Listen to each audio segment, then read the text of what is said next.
Bonjour, je suis Elena Bellinati, nous sommes à Sfax. Je suis avec Samia Amouroui, membre du bureau politique du parti Al-Jamouri pour la région de Sfax. Et bonsoir Samia, enchantée. Enchantée. Alors, maintenant la situation politique tunisienne, elle va changer. Nous sommes en train d'élection.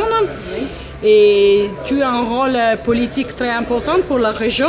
J'ai interviewé déjà Noureddine Saïd à Tunis. Quelle est la situation ici à Sfax, au sud?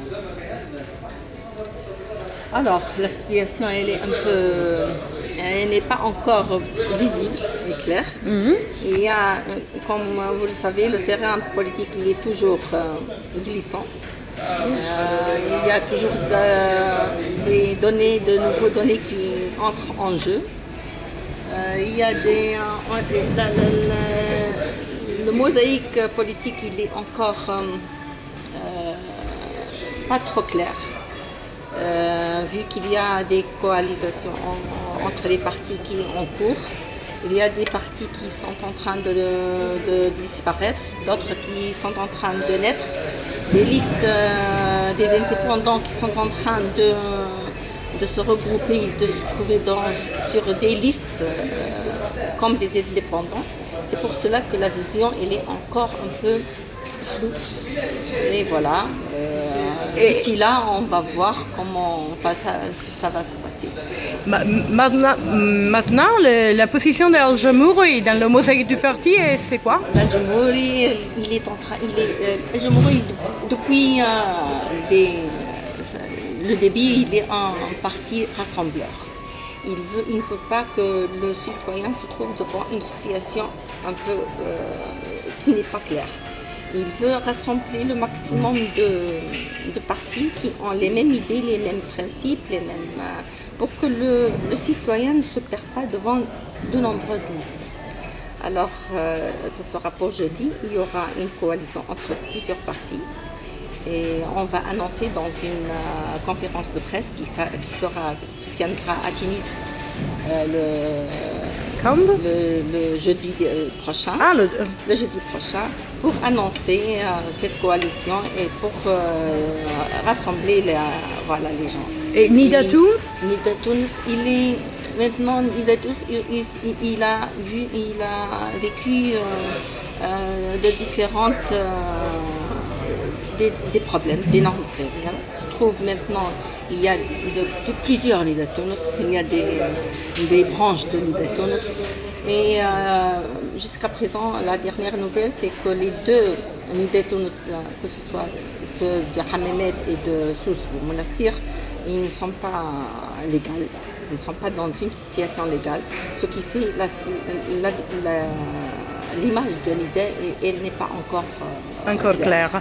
Et votre position en relation avec le parti Ennahda? Ennahda, c'est un parti qui figure dans c'est un élément important dans la mosaïque tunisien de la vie politique, mais je vois qu'il y a un peu il y a les gens qui est très loin de votre pensée, non?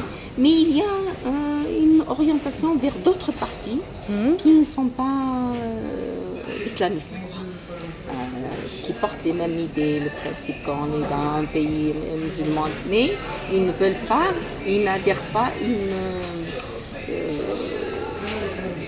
comment dirais-je? Al-Jamouri est totalement laïque. Et un parti laïque, non? Non, c'est pas laïque, mais nous on dit qu'on est dans un pays arabo-tunisien, arabo-musulman. Oui. Notre langue, c'est l'islam est notre religion, mais on a la convention nationale. De la composition? Oui, c'est lui qui trace la vie politique ou les relations entre les gens dans la vie sociale tunisienne. C'est pas la charia qu'on veut appliquer, C'est pas il y a un dessous, il y a la convention internationale c'est elle qui limite les relations entre les citoyens. Normal. C'est l'application des lois. Et la dernière question, la position d'El Jamouri pendant la question des immigrants, maintenant? Les immigrants, c'est les immigrants qui arrivent ici, de la Libye. On est toujours, pour ceux qui viennent en Tunisie, ils sont toujours la bienvenue. Ils sont très bien assistés par des organisations. Oui. Et il y a des fonds, il y a même la politique. Il y a quand même un certain prise en conscience et prise en charge de ce genre de migrants. Et à Sfax, si tu peux jeter un coup d'œil sur le parking en Tunisie, tu trouves plein de voitures matriculées des Libyens qui viennent ici, qui louent des maisons, qui se soignent. Ils sont toujours la bienvenue ici en Tunisie. Et au sud, il y a des camps des immigrants qui sont, voilà, il y a la Croix-Rouge, il y a plein d'associations qui aident ces immigrants à survivre du côté sanitaire, alimentaire, sécuritaire et tout. Alors, il y a beaucoup de collaborations entre les deux pays. Okay. Merci Samia. Et la prochaine, on va voir jeudi à Tunis. Inch'Allah. Merci beaucoup. Merci.